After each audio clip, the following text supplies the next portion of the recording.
যেভাবে দিন দিন এক্সাম হার্ড হচ্ছে, অ্যাসপিরেন্টের সংখ্যা বাড়ছে, এক্সামের ফর্ম ফিল আপের সংখ্যা দিন দিন বাড়ছে, সেখানে দাঁড়িয়ে কিন্তু পাল্লা দিয়ে কাট অফও কিন্তু বেড়ে চলেছে।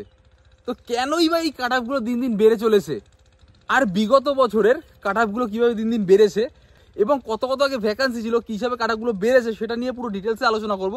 এবং আপকামিং যে আমাদের দুটো টার্গেট রয়েছে, ডাব্লিউপি কেপি, সেই দুটো সেফ স্কোর কত থাকবে বা কাট অফ কত আসতে চলেছে, বা কত স্কোর করলে তুমি মাঠের জন্য ডাক পাবে, একটা চাকরি তুমি পেয়ে যাবে।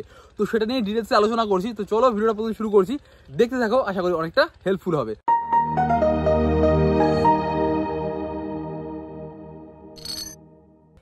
তো প্রথমেই বলে দিই, আমি কিন্তু আজকে খুব সুন্দর একটা পরিবেশে চলে এসেছি।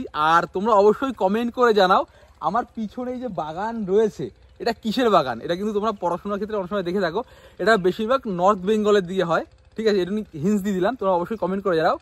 তো চলো টপিকে চলে আসি। করোনার প্যান্ডামিকের পরে কিন্তু একটা গভর্নমেন্ট জবে একটা আলাদা ক্রেজ তৈরি হয়েছে সবার মধ্যে, যে আর যাই হোক না কেন গভর্নমেন্ট জব যদি করতে পারি তাহলে কিন্তু আমি সিকিউর, আমার ফ্যামিলিটা সিকিউর। দ্যাটস ওয়াই কিন্তু সবাই চেষ্টা করছে কম বেশি। আগে যেখানে আজ থেকে 4-5 বছর আগে, 6-7 বছর আগে যেখানে 4 lakh 5 lakh form fill up হতো, এখন সেটা বেড়ে দাঁড়িয়ে 14-15 লাখে দাঁড়িয়ে গেছে। তো বুঝতেই পারছো।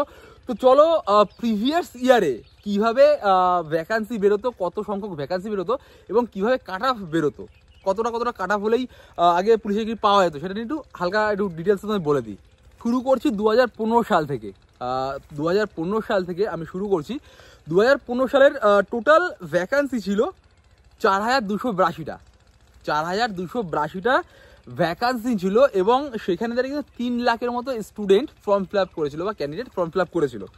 আর তখন কিন্তু জানো যে একটাই এক্সাম হতো, মেইন এক্সাম হতো, তারপরে ডাইরেক্ট গিয়ে মাঠ হতো, তারপরে ইন্টারভিউ হতো, প্যানেল বেরিয়ে যেত, ঠিক আছে। এখন যেমন প্রিলিমস আগে চলে এসেছে, বাট তখন কিন্তু একটা এক্সাম ছিল, ঠিক আছে। তো জেনারেলদের কাট অফ গিয়েছিল সে সময় 52। এইবার যেহেতু সিট সংখ্যা কম ছিল, সেই হিসাবে কিন্তু যথেষ্ট ভালো একটা মোটামুটি কমের মধ্যে একটা কাট অফ গিয়েছিল। এইবার তুমি যদি এটা জেনারেলদের, আমি মেনদের বললাম, মেয়েদের এর থেকে হয়তো 3 থেকে 4 কম গেছে। আর যারা এসসি বা ওবিসি এ বি বা এসটিতে কিন্তু তুমি 4-5 কমে নিলে, আর এসটিতে কিন্তু 7-8 কমে নিলে বা 10 কমে নিলে কিন্তু একটা অ্যাভারেজ কাট অফে চলে আসে, ওরকমই একটা অ্যাভারেজ থাকে। এইবার বলছি তোমাদের 2016 সালে মোট ভ্যাকান্সি ছিল 1149টা। 1149টা, অনেকটা কম ভ্যাকান্সি চলে এসেছিলো এবং ফর্ম ফিল আপ করেছিল প্রায় 3.5 লক্ষ স্টুডেন্ট, ঠিক আছে। ওই সময় ওইবারও একটাই এক্সাম হয়েছিল এবং জেনারেলদের কাট অফ গেছিলো 54.33। তো যেহেতু 1000 ভ্যাকান্সি, 1149টা, সেইখানে দাঁড়িয়ে কিন্তু কাট অফটা অনেকটাই কম, হিসাব মতো অনেকটাই কম। এইবার চলে আসি 2018 সালে। তো 2018 সালে এটা কিন্তু 5702খানা তোমার ভ্যাকান্সি বেরিয়েছিল এবং ফর্ম ফিল আপ হয়েছিল অ্যাপ্রক্সিমেটলি 4 লাখ, ঠিক আছে, অ্যাপ্রক্সিমেটলি 4 লাখ। এবার 2018 সালে কিন্তু প্রথমবার আমাদের দুটো এক্সাম শুরু হয়, যেটা প্রথমে প্রিলিমস, তারপরে গিয়ে তোমার পিএমটিপিইটি, তারপরে কিন্তু তোমার চলে আসে মেইন এক্সাম এবং তোমার ইন্টারভিউ হতো, দেন তোমার প্যানেল বেরোতো। এবং 2018 সালে কিন্তু কাট অফ এসেছিল 47.75। এটা কিন্তু আমি জেনারেলদের বলছি। তারপরে নেক্সট যে ভ্যাকান্সিটা বেরিয়েছিল, যেটা 2019 সালে 8419টা কিন্তু ভ্যাকান্সি ছিল, 8419টা। সেখানে দাঁড়িয়ে 6 lakh, approximately 6 lakh student form fill up করেছিল এবং দুটো, এইবারও কিন্তু সেম দুটো এক্সামই হয়েছিল, ঠিক আছে। দুটো এক্সাম হয়েছিল এবং জেনারেলদের কাট অফ ছিল 56 জেনারেলদের কাট অফ গিয়েছিল। এইবার তুমি একটা জিনিস হিসাব করো, 2021 সালের ভ্যাকান্সি। 2021 সালের ভ্যাকান্সিতে সিট সংখ্যা ছিল 8632টা।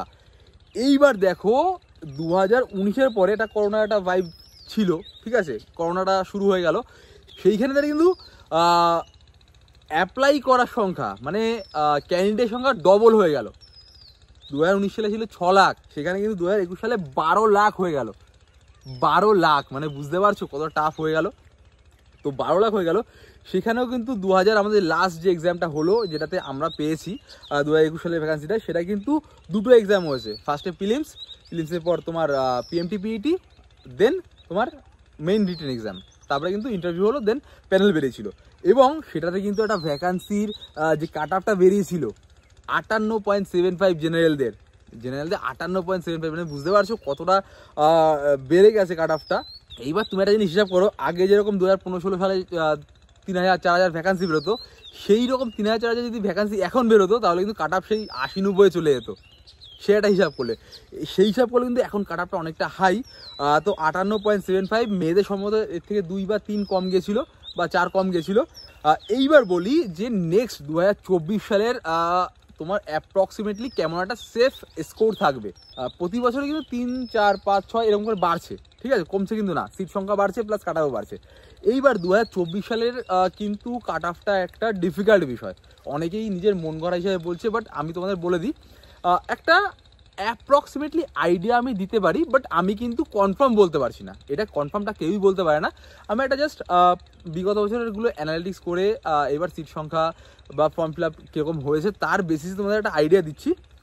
আরেকটা কথা বলে দিই, আগের ভ্যাকান্সি বেরিয়েছিল 2021 সালে, এবার বেরোলো 2024 সালে, তাহলে বুঝতে পারছো 3 বছরের গ্যাপ, মানে কি 3 বছরে কিন্তু অনেক অনেক স্টুডেন্ট বেড়েছে, অনেকে অনেক রকমভাবে প্রিপারেশান নিয়েছে, অনেক হার্ড প্রিপারেশান নিয়েছে।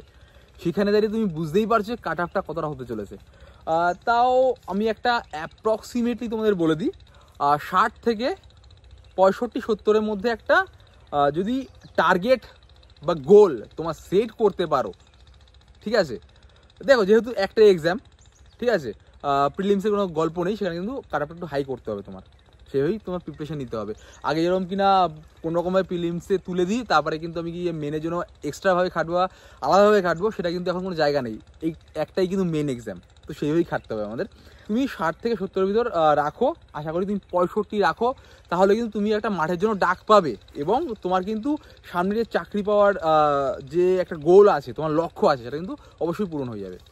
এবং দিন দিন যে কাট আপ বাড়ছে এটার উপর কিন্তু আমাদের কারোর কোনো হাত নেই, তুমি চাইলেও কাট আপ কম করতে পারবে না। একটাই উপায়, সেটা হচ্ছে নিজেকে আরও বেটারভাবে প্রিপেয়ার করা। এবার তুমি নিজেকে কীভাবে বেটার করবে, ঠিক আছে, কী কী বই পড়বে, কীভাবে তোমার হাইট বাড়বে, কীভাবে তুমি রান কমপ্লিট করবে, কীভাবে তুমি এক্সাম হলে গিয়ে তুমি এনভায়রনমেন্টের সাথে মিলাবে নিজেকে, এবং কীভাবে তুমি টাইম ম্যানেজমেন্ট করবে, সব নিয়ে কিন্তু অলরেডি ডিটেলসে ভিডিও চ্যানেলে দেওয়া আছে, তোমরা গিয়ে অবশ্যই চেক আউট করো। ভালো লাগলে অবশ্যই কিন্তু সাবস্ক্রাইব করে পাশে থাকতে পারো। এবং তোমাকে বলে দিই, এই যে এত সুন্দর একটা জায়গায় আমি এখন দাঁড়িয়ে আছি, দেখতে পাচ্ছ 4 সাইডে পুরো সবুজ সবুজ, এটা কিন্তু কমেন্ট করে তোমরা বলো, ঠিক আছে, আমি বলে দিচ্ছি এটা কিন্তু চা বাগান, ঠিক আছে। আমি এখন দার্জিলিংয়ে পোস্টিং আছি, তোমরা জানো, এনজিপির ওই সাইডটায়। তো এইখানে কিন্তু বিশাল এলাকা জুড়ে চা বাগান। আমাদের ভারতবর্ষের মধ্যে চা উৎপাদনে কোন স্টেট প্রথম, অবশ্যই তোমরা এটা পড়ছো, তোমরা অবশ্যই জানো, অনেকেই জানো, অবশ্যই কমেন্ট করে জানাও। আর এখন একটু ভোটের চাপ রয়েছে বলে আমি আগের মতো ডেলি ভিডিও দিতে পারছি না, বাট অবশ্যই সুন্দর সুন্দর ভিডিও আসবে, তোমাদের ডিমান্ডের ভিডিও আসবে। তোমাদের নেক্সট কী ভিডিও দরকার অবশ্যই কমেন্ট করে জানিয়ে দাও। আশা করি তোমার গায়ে একটা খাকি উর্দি বা হোয়াইট উর্দি উঠবে এবং তুমি তোমার মা বাবার মুখটা উজ্জ্বল করবে। তো চলো, জয় হিন্দ, বন্দে মাতারাম, ভারত মাতা কি জয়।